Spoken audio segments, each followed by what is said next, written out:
to Discograffiti, the deep dive podcast for music obsessives that gives maniacs like you and me the chance to connect with a brotherhood obsessed with rating the entire discography of every single artist and band that ever mattered. I'm your host, Dave Gebroe, and when I was a kid, I thought I loved music. But no, that was only the beginning. I almost lost my life, and in the process, it made music a top priority in a way I'd thought was completely unimaginable. I quit my job, went all in on Discograffiti, and never looked back. And so, with 3 new episodes each week, you're going to gain a comprehensive knowledge of an act's history and output in the time it takes to listen to one album. Each new guest swings a hard left into an area you either had no idea you needed to know about, or know all about and can't believe you're not alone out there. And in this episode, we'll be turning our spray cans on love!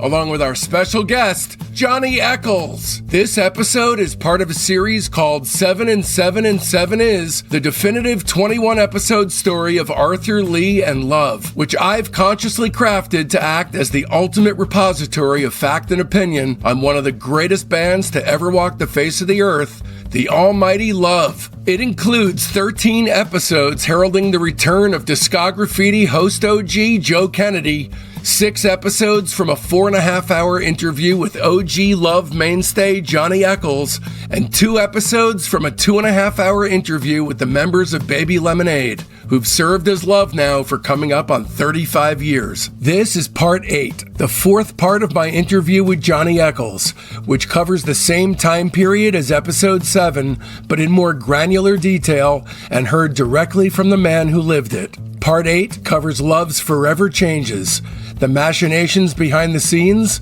the making of the record, and all the classic music on it. Here are just a few of the many things that Johnny discusses with Discograffiti in this podcast.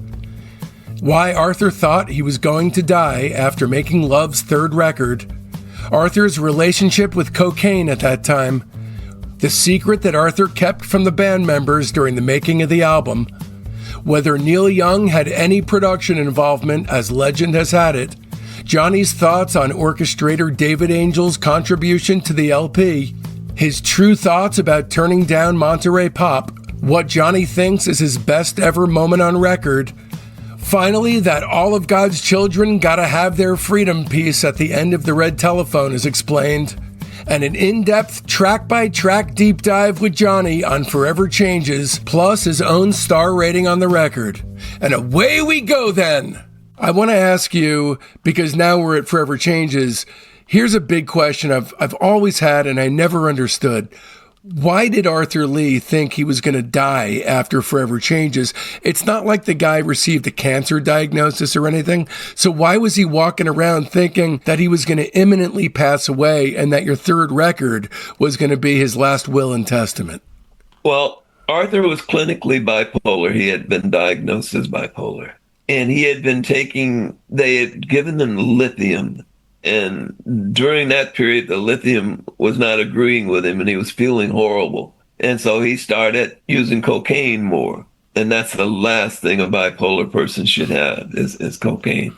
And so it's just, he's starting, I mentioned that before and I hope it sounded, how it's not nearly as negative as it may have come off.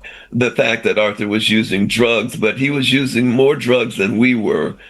And he was using, during that period of time, cocaine quite a bit. He was always high. And he was doing so, I think, to escape the fact that he's getting adulation and acclaim that he knows in his heart is not warranted. And so he's trying to escape from that life or whatever, that reality that people have kind of foisted upon him.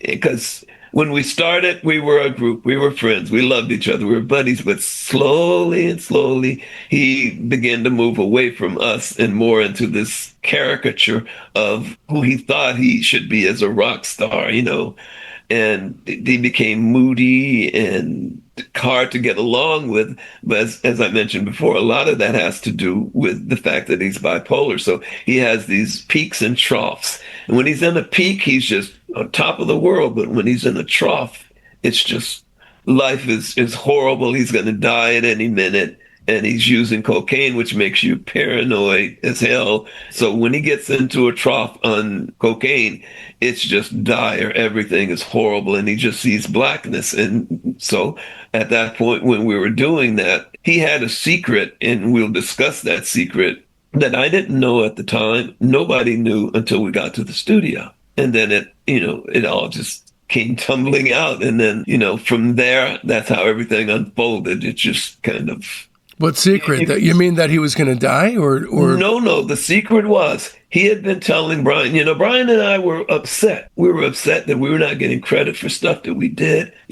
I wrote songs. Brian wrote songs. We wanted to have our material on these albums. And so we were getting to the point, remember I mentioned that I was with Henry and we were thinking about, starting a blues band. So I'm of a mind, let's do that. So let's just make this our last album. And Arthur has us convinced that he's spoken to Jack Holzman, and Jack has green-lighted the fact that one side would be Brian's material, one side would be mine, and the two sides of the double album would be Arthur.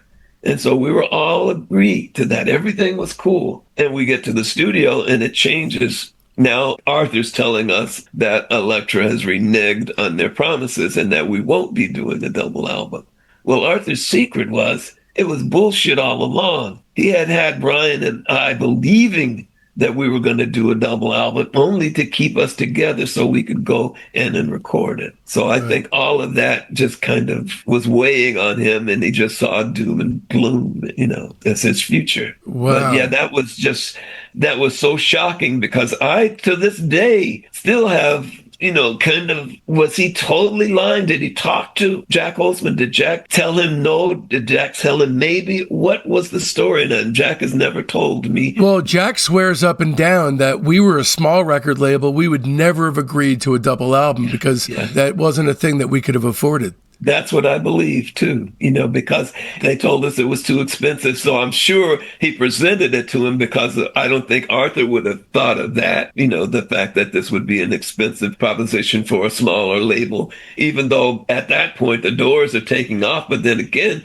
they're borrowing money. They're expanding. They're borrowing money against the Doors' success. So they can't afford, I think we both had billboards in Hollywood. And those billboards were expensive as hell. And that Elektra paid for. So, I do at some point, if I ever speak to him again, I do owe him an apology for that because I blamed him. And it wasn't his fault. It wasn't Jack Holzman's fault. It was, Arthur trying to keep something together that was on the verge of falling apart. And he wanted to milk as much as he could out of it by bullshitting Brian and I into thinking that we were going to do a double album when he knew full well that that wasn't going to happen.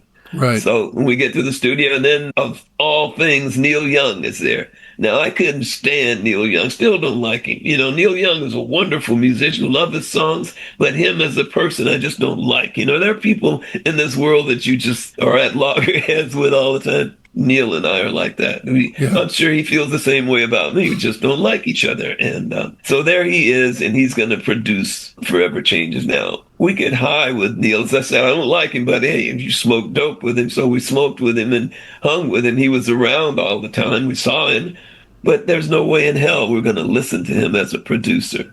So we started laughing. And, turns out Bruce Botnick had brought Neil in because Neil was on the verge of losing his house or his apartment, and he needed money. He was in desperate shape. So getting producers' money would have, helped his financial situation. So Bruce Botnick thought he had the pull to do that. It turns out he didn't. So soon as we see Neil Young, we laugh and stuff, and Neil is there for a few minutes and he leaves. So he has nothing whatsoever to do with the album other than he was at the studio for a few minutes. So tell me about Alone Again Or's transformation in your hands from a folk song to a much more Spanish-inflected piece. Was it obvious to you what to do with that as a piece of material? All right, that concludes your free sneak peek into today's bonus episode. If you want to hear the rest of it, just visit patreon.com/discograffiti and either purchase this podcast by itself for $4 or better yet, subscribe at the major tier and get access to Discograffiti's 3 weekly episodes. That's Friday's main episode,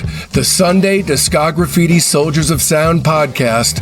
That's our podcast within a podcast featuring Patreon members as guests, and your Tuesday bonus episode. Please keep in mind this is entirely how I support my wife and 7-year-old son, so don't risk feeling badly about yourself by not supporting Discograffiti. Become a member so you don't miss a single thing at patreon.com/discograffiti.